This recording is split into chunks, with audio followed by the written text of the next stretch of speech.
মাদ্রাসার ভাষা।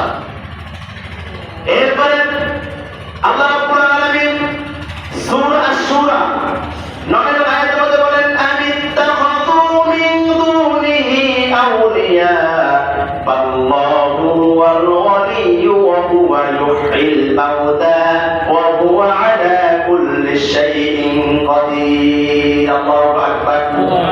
আল্লাহ তাআলা বললেন তারা কি আল্লাহর পরিবর্তে অন্য কাউকে অপরকে বন্ধু হিসেবে তারা গ্রহণ করেছে? আমিত্তাখাযু মিন দুনিহি আউলিয়া, তারা আল্লাহকে বাদ দিয়ে তারা অপর ব্যক্তিকে তারা বন্ধু হিসেবে গ্রহণ করেছে। এদের ব্যাপারে বললেন আল্লাহু ওয়াল ওয়ালিয়্যু ওয়া হুয়া ইউহয়িল মাউতা, আল্লাহ তো একমাত্র তোমাদের বন্ধু। আল্লাহু আকবার। আল্লাহু ওয়াল ওয়ালিয়্যু, আমাদের বন্ধু কে? জোরে বলেন আমাদের বন্ধু কে?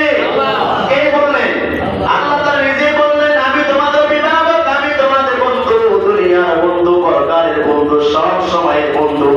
আল্লাহু ওয়াল ওয়ালিয়্যু ওয়া হুয়া ইউহয়িল মাউতা, আমি তোমার বন্ধু এবং আমি তোমাকে আবার মৃত্যু বরণ আমি তোমাকে আবার মৃত্যু দান করব। আল্লাহু ওয়ালিয়্যু ওয়া হুয়া ইউহয়িল মাউতা, আমাকে বন্ধু হিসেবে গ্রহণ করো। যদি তোমরা আমাকে বন্ধু হিসেবে গ্রহণ যদি নাই করো, আমার কাছে আসতেই হবে। যদিও বন্ধু হিসেবে গ্রহণ করো, তাও আমার কাছে আসতে হবে। যদি তোমরা আমাকে মানো, তাও আসতে হবে।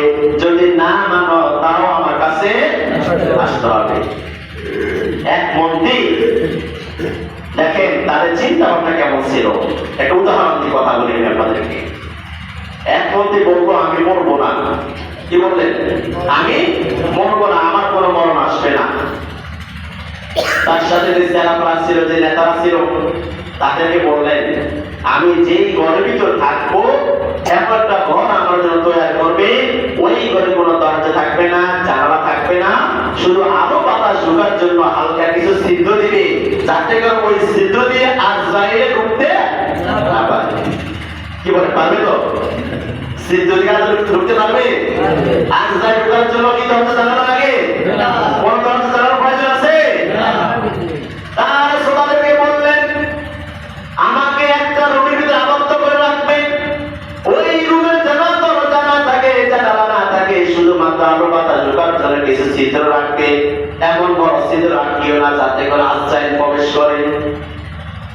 তার শ্রোতা তাই করলো, একটা রুম তৈরি করলো, দরজা রাখলো না, জানালা রাখলো না। এরপরে যখন দিনের বেলা কাজ শেষ হলো, রাত্রিবেলা যখন ঘুমাবে, হঠাৎ করে একটা বাজে যখন চোখটা খুললো আর দেখলো এক কোনার মধ্যে বসে আছে সাদা কাপড় পরে দেওয়া এক ব্যক্তি। আল্লাহু আকবার। উনি প্রশ্ন করলেন যে ভাই তুমি কে? উনি বললেন আমি আজরাইল। আল্লাহু আকবার। আমি কি? আজরাইল। প্রশ্ন করলেন তোমার জন্য তো দরজা নাই, জানালা নাই, তুমি ঢুকলে কিভাবে?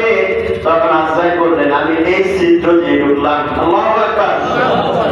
এবার পরের দিন সকালবেলা রাত কোন রকম কাটাইলেন, ভয়ে ভয়ে রাস্তার ঘুম নাই। আজরাইল তো ঢুকে গেল, মনে হয় আজকাল জান কবজ।